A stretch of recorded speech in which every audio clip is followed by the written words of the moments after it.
Hello guys, সকলে কেমন আছেন? আশা করছি অনেক ভালো আছেন। আপনাদের সামনে আরেকটি নতুন ব্লগ নিয়ে হাজির হয়ে গেলাম। তো দাদুর বাড়ি এসছে, দিম্মা আর নাতনিদের খুনসুটি সর্বদা লেগেই আছে। দিম্মাকে ছাড়া নাতনিদের চলে না, আর নাতনিদের ছাড়া দিম্মার চলে না।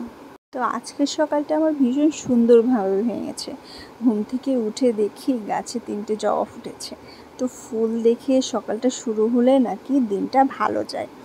তো আমিও বরাবর একটু গাছপ্রেমী মানুষ, আর আমার মা গাছ লাগাতে ভীষণ ভালোবাসে। যে কোনো গাছ লাগাতেই মা ভীষণ পছন্দ করে। দেখা যায় যে যেখানেই গাছ পাবে বা কোনো গাছের ডাল পাবে, ফুলটা পছন্দ হয়ে গেল তো গাছের ডাল নিয়ে এসে লাগিয়ে দেবে।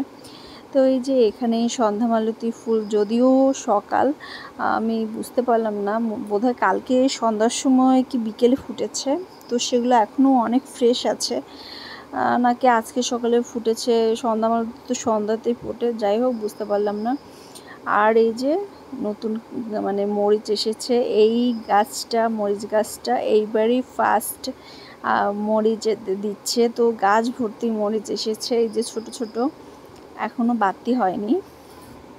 তো আসলে যে কোনো গাছই বলেন, ফুল গাছ বলেন, ফল গাছ বলেন, আসলে গাছ ফুলে ফলে ভরা না থাকলে কিন্তু চোখের সৌন্দর্যটা আসলে ধরা দেয় না, তাই না? আর পাশে একটা হচ্ছে, এটা ছোটোখাটো সাময়িক লেক বলতে পারেন। এটা আমাদের বাড়ির কাছে একটা নিচু একটা জমি আছে। তো সেখানে এই যে বর্ষাকাল শুরু হয়ে গেলেই একদম জল বাড়ানোর কোথাও ব্যবস্থা নেই। সাথে একটা পুকুর আছে, এই জন্য এই জায়গাটা একদম জলে পরিপূর্ণ থাকে বর্ষাকালটা। আর সামনে প্রচুর কচু গাছ হয়েছে, যদিও আমরা কেউ এই কচুর শাক খাই না, কেন জানি খেতে মন চায় না। আসলে ওই যে কথা বলে না, সামনে কোনো কিছু দেখলে সেটা আসলে অতটা পছন্দ হয় না।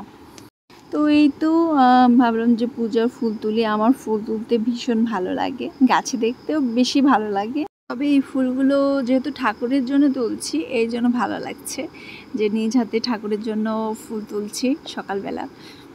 তো এই যে অপরাজিতা ফুল ফুটেছে, আর ছাদেও কিছু ফুল গাছ আছে। আমার আসলে গাছের ভীষণ শখ। তবু বাসাতে আমি আসলে বেলকনিতে যে গাছ, আমার প্রচুর গাছ আছে, তবে সব ছাদে রাখা আছে। যেহেতু মাঝে মাঝে এখানে সেখানে ঘুরতে যেতে হয় বা প্রয়োজনে যেতে আসতে হয়, তো বারবার আসলে ওই গাছগুলো প্রসেস করে আবার ছাদ তুলে রেখে আসবো, আর বারান্দায় রেখে আসলে একদিনেই একদম মরে যাবে।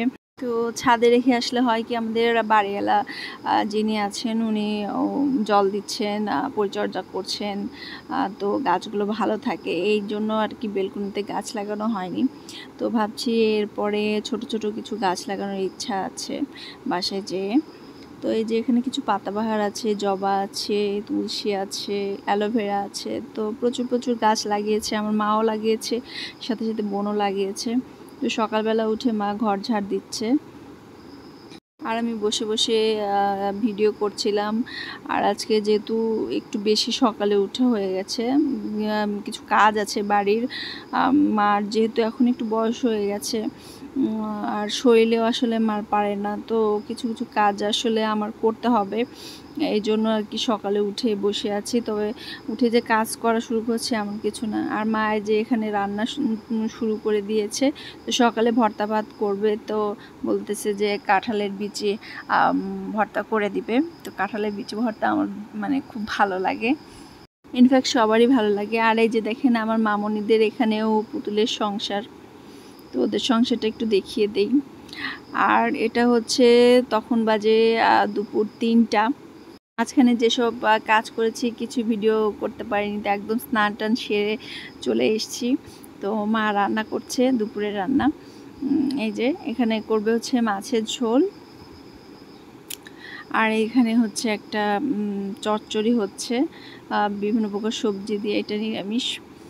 আর আমার ছোটো মাম্মামটা ঘুমিয়েছে, ওর একটু ঠান্ডা লেগেছে এখানে আসার পরে, তো বৃষ্টির জন্য হয়তো একটু ঠান্ডা লেগেছে। যাই হোক, ও ঘুমিয়েছে। আর বড় মামাটা এই যে বসে বসে কার্টুন দেখছে।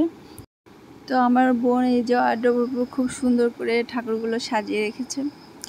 আজকের ভিডিওটি আর বেশি বড় করছি না, এখানে শেষ করছি। লাইক, কমেন্ট, ফলো দিয়ে পেজটি পাশে থাকবেন, আমার পাশে থাকবেন।